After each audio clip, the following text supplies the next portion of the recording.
Me ha pedido dinero prestado. Nunca me habías hablado de él.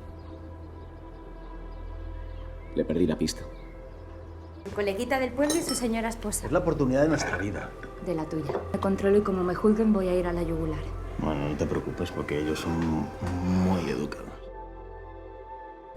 Yo creo que es una solución ideal para nuestros planes.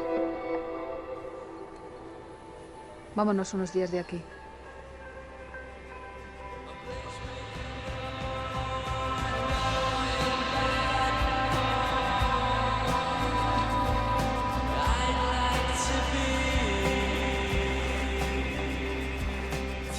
A ti nunca pudimos llevarte a la contraria, ¿eh?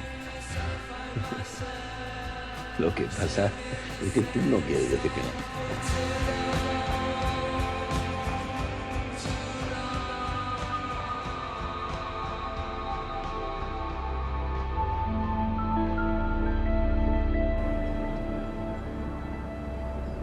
En realidad nada cambia.